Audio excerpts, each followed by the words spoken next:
Describe campaign 4 in one word. Each of you. Go. West. Peepaw. Did you say peepaw? Peepaw. My peepaw. This campaign reminds me of my peepaw. Oh, peepaw. Hello, everyone. It's nice to see all of your faces once again. So I guess I'm going to start things off with obviously campaign 4 has really shifted the style of what Critical Role is. It was really interesting. I saw a Ship of Theseus comparison for what Critical 4 is, for what Campaign 4 is, because you're adding cast members, you have a new DM, and so I figured it would be kind of interesting. How does Campaign 4 keep in the spirit of the Critical Role experience?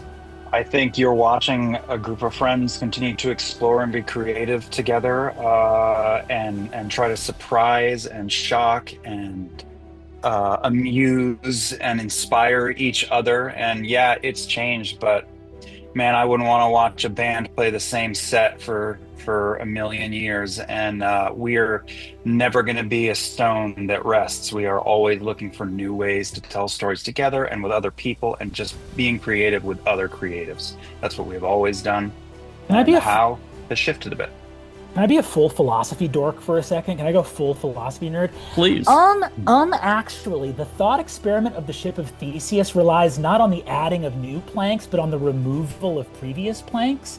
In other words, so the saying goes that the ship, by adding planks, first takes planks away and then adds them, and the question remains, is it the same ship? So in order for this to be an apt analogy, planks would have to be removed, and I would ask those making this analogy to point out which planks are being removed, and I don't think you'll find any. I think that's fair.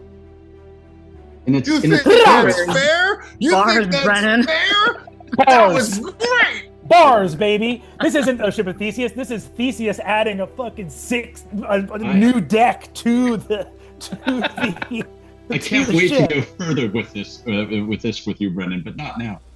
I know. Deadly. But, The Ship of Theseus is now a cruise ship. Yes, exactly. Everyone head to the luau deck on the Ship of Theseus. the feeling of playing is the same though. Like I still feel like it hasn't changed in that place. Like when I'm actually in the zone and playing, all it is just some faces that I usually see on the other side of my life. It's great.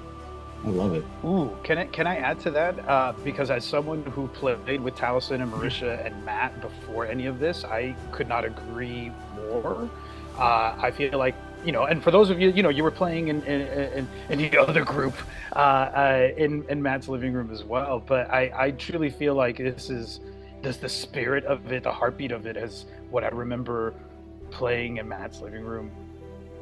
I don't even want to admit how many years ago, but it was more than 10 years ago. It was a long time ago. So it feels like the home feeling is, home is not a place. It's not it's the people. I don't know. So that's my contribution to that.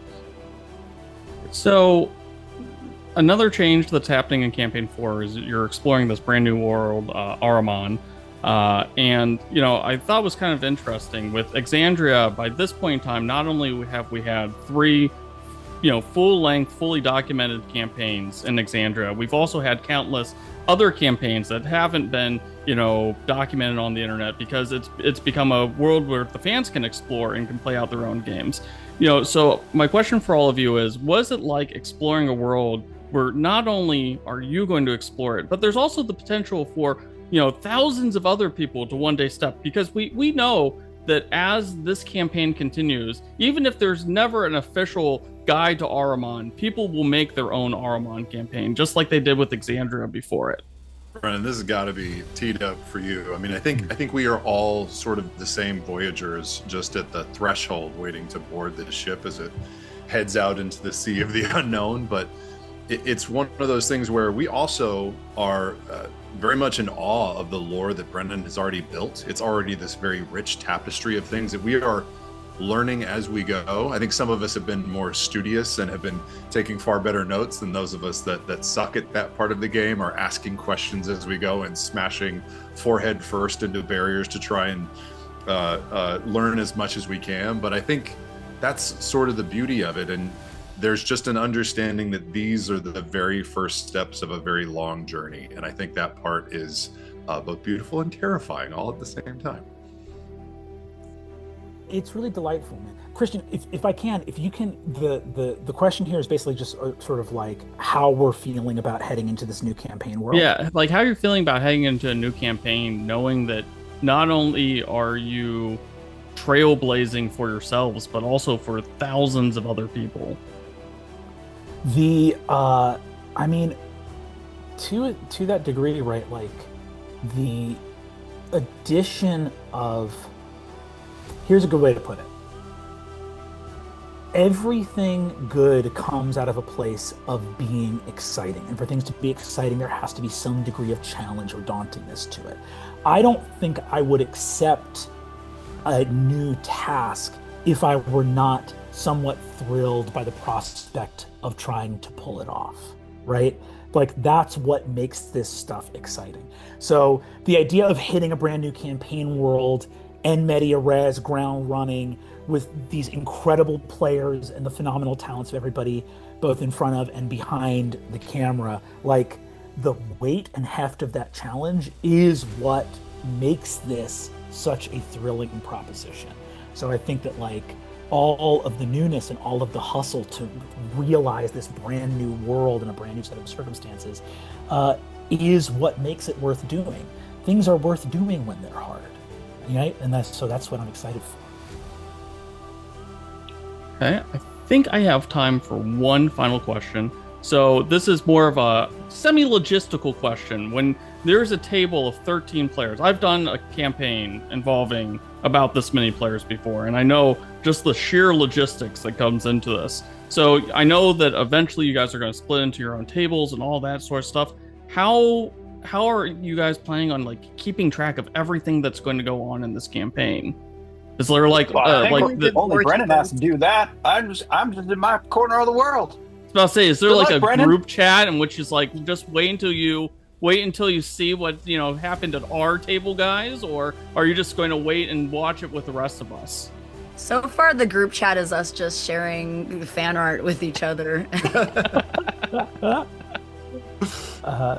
I think that keeping track of the info is, there's a funny sort of response to your question, Christian, which is that memory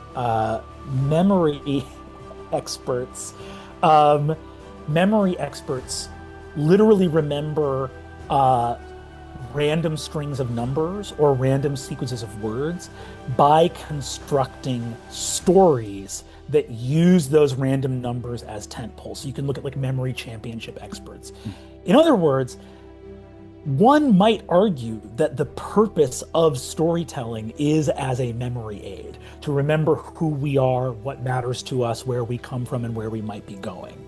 So to me, I think that the easiest thing to remember in the world is a story. Like people are like, how are you going to remember that whole story? You go, story is memory. Story is the shape of what we remember. So to me, I don't know, that feels like I was built to remember stories, as we all were. So, that's like, it's a thrill. It's a thrill to be able to do that. Far from being a challenge, it is actually a gift. I think it also depends on who you ask. Since there will be so many different storylines and tables happening, I think some of us will do our very best to watch and just get a larger sense of the world that's happening, and some of us are going to go in intentionally blind. So if we are screwing over tables at another storyline or other character interactions, plausible deniability. Oopsie. That seems like a them problem.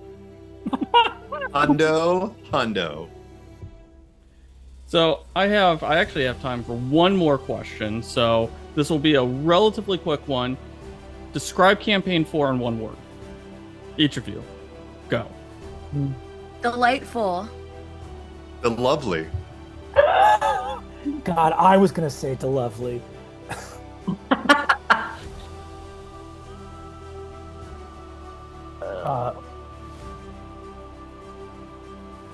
The history.